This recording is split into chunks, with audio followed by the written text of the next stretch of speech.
So if you would explain, what is the difference between like a jail, a prison? They're all correctional facilities, but what's the difference? A prison is where sentenced people go to serve out their sentences of longer than 1 year. A jail is where they're housed pre-trial and held there for sentences less than 1 year. Okay. Now, are they always held in the county where the offense took place? Well, generally, yeah. We serve 4 counties. Okay. So anybody convicted of a crime occurring in one of those 4 counties can serve their time here if it's less than 1 year. So Wasco, Sherman, Gilliam, and Hood River. Okay.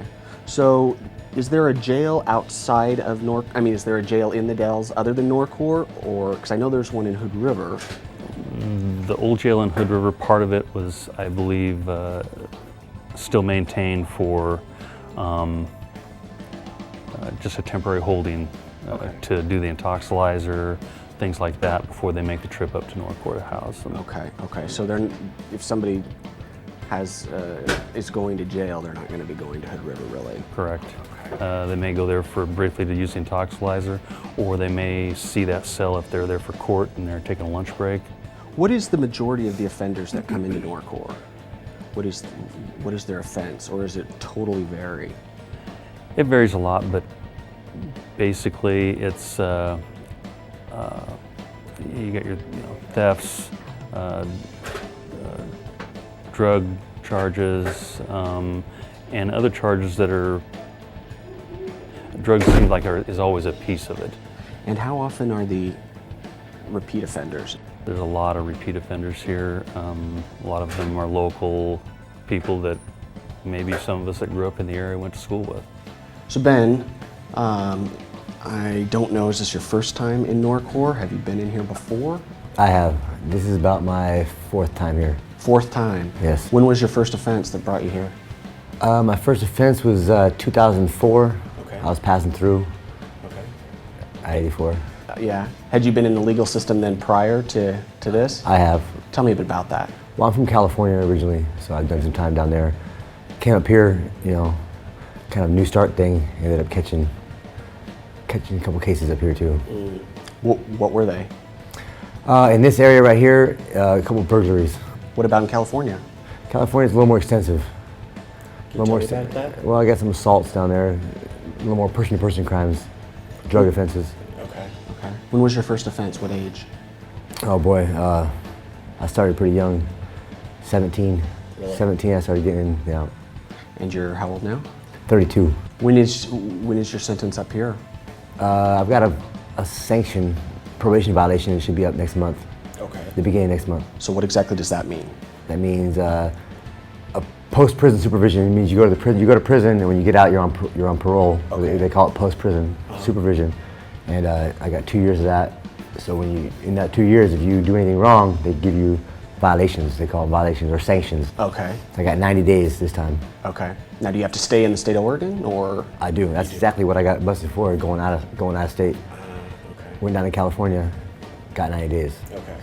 So what kind of facilities were you in California, and how did they compare to NORCOR? Well, I was in prison down there, for one thing. This is a county jail setting here, so. But I've also been in county jails down there, so there is a little bit of difference. There's, state to state, you go to different states, even different counties even, there's a different mentality on how things are run on both sides, on the inmate side and on the officer sides, A little more violent, a little more race-based down in California. Up here, it seems, people get along a little better. A little bit easier to do time. Yeah. So once you get out, do you see kind of getting your life on track, or how do you? Boy, I sure hope so. Yeah. I've had many chances. Well, you got to have some kind of strong base, some reason. You got to have some reasons out there. I got a kid now on the way. I got one on the way. So hopefully those are strong reasons. Those are pretty strong reasons. So, you got a little faith in there too. You got to throw some faith in there, throw some Jesus in there, and yeah, hopefully that's enough to keep it going. On a daily basis, I will do crisis counseling with individuals that come in crisis. I do mental health status checks for people that have mental health issues that are here at NORCOR. I do evaluations as needed of, do they have a diagnosis, what's their presentation, make referrals to medical in cases where medication may benefit the individual. Steve Bradley is actually an employee of Mid-Columbia Center for Living, but his office is here on site in the medical unit of NORCOR as a mental health specialist. Mental health specialists or having a master's level in counseling or social work, we're not able to prescribe in the state of Oregon. However, we do have a prescriber here that does do that. I wanted to know how Steve determines if someone is actually mentally ill. And if they are mentally ill, is there a record or a file kept on these people? In the booking process, they may identify that they have a mental health history, in which is a flag for me, and then I will try to touch base with them to see where they're at with that. Find out what it is, find out what support they may need while they're here. At other times, they may not say so, and then we find out there is a mental health issue. And then, of course, that may surface as staff interact with inmates while they're here. What if somebody's suicidal? What do you do? How do you handle them?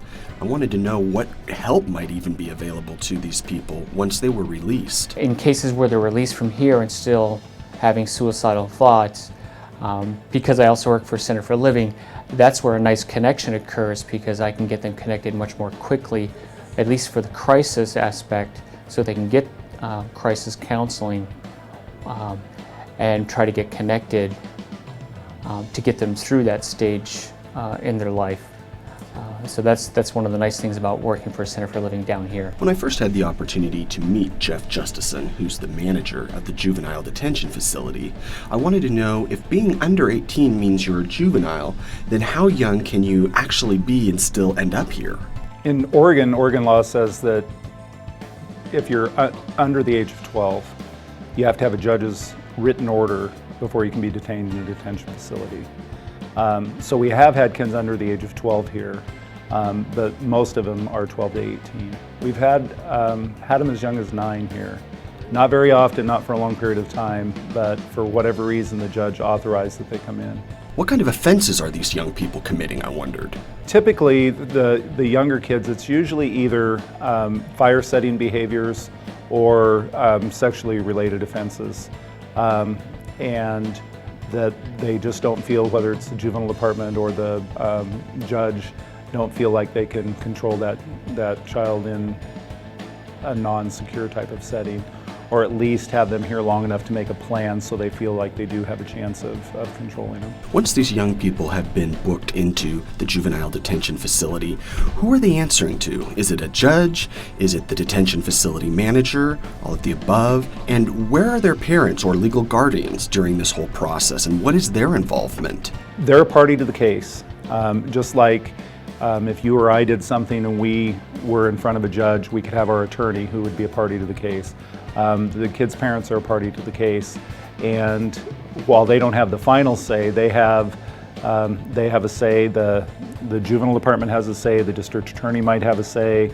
The child's attorney might have a say. The child might have a say, and the parents have a say. And then the judge takes that all into consideration and makes a decision about what's going to happen with the youth. Though the juvenile unit's rules are slightly less restrictive and the individuals here are expected to keep up on schoolwork and do some other chores, other than that, the facility is really not any different than the adult facility. It's still a very unpleasant place to have to be. We do a cognitive self-change program here. The kids that do that are here specifically to do that program, but our staff's the one that actually teaches that. They do different groups with the kids. So those kids, in addition to education and exercise and meals and all the things the other kids are doing, will also do some extra groups each day and do some homework each day, working on thinking errors that led them to get in trouble in the first place. Well, we hope you enjoyed this episode of Access Granted, and we thank you for watching, and we also want to hear from you. So if there is something that you are interested in, or you just don't, quite know about and you want more information, let us know and we'll look into it for you. You can reach us at info@columbiagorge.com. John Compton signing off, and thank you so much.